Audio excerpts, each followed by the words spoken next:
ما این مصرع‌های شعری رو از رسانه‌های اینترنت گرفتیم و در آهنگش موندیم، برای خودت میخونم.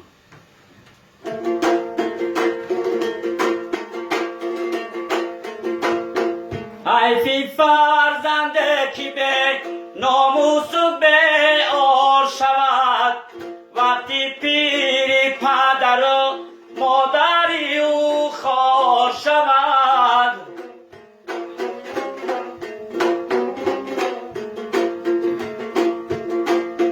پدر از خدمت فرزند نباشد راضیه،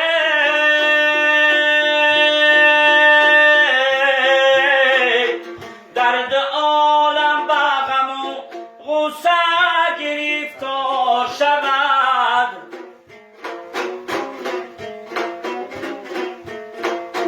درد عالم به غم و غصه گرفتار شود.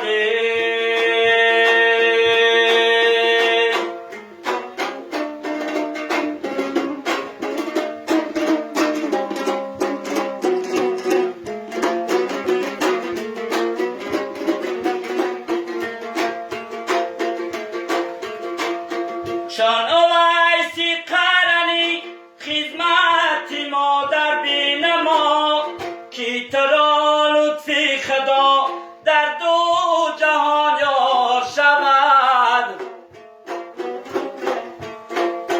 کی تو را لطفی خدا در دو جهان یار شود.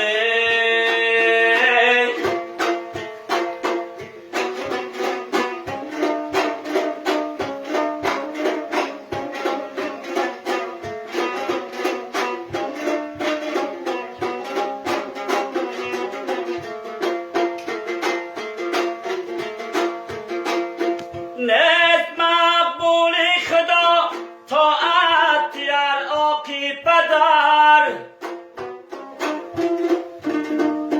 نیست مقبول خدا طاعت هر آقی پدر.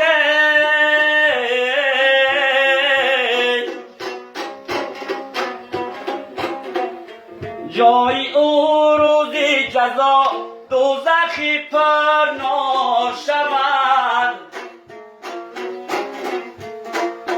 جای او روزی جزا دوزخی